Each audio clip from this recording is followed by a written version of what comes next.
तू शेर अगर इजाजत होवे तो सुनना चाहसो या मैं पहले शायर हूँ सर अगर आखो तो जी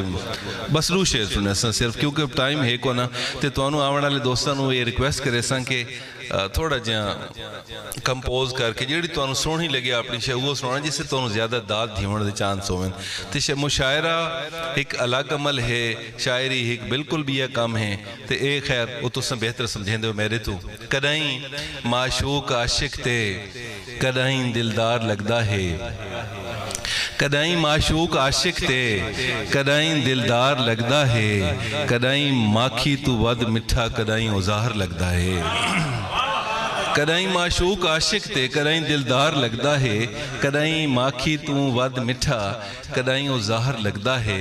और मैं कौन लगता है मुहब्बत विच बदन सारे वटी गए हैं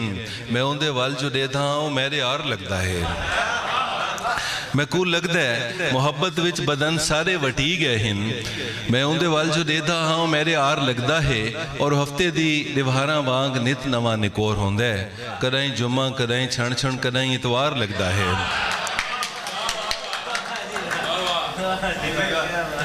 बड़ी मेहरबानी और जनाब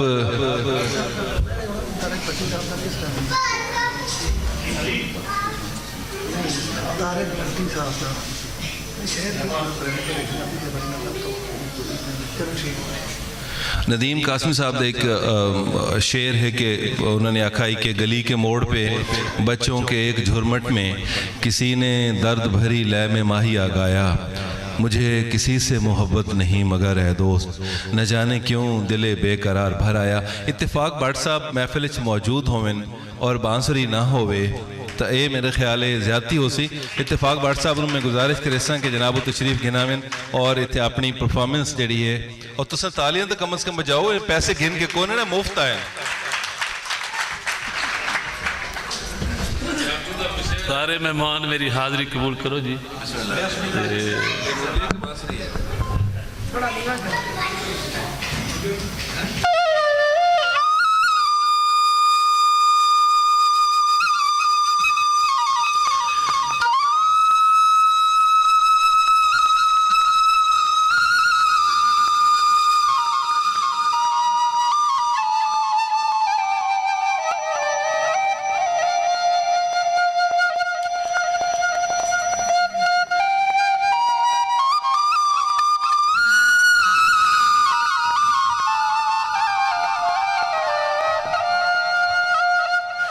ताड़ियां बजा सकते हो तुम लाल लाल ताड़ी बजा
बहुत मेहरबानी।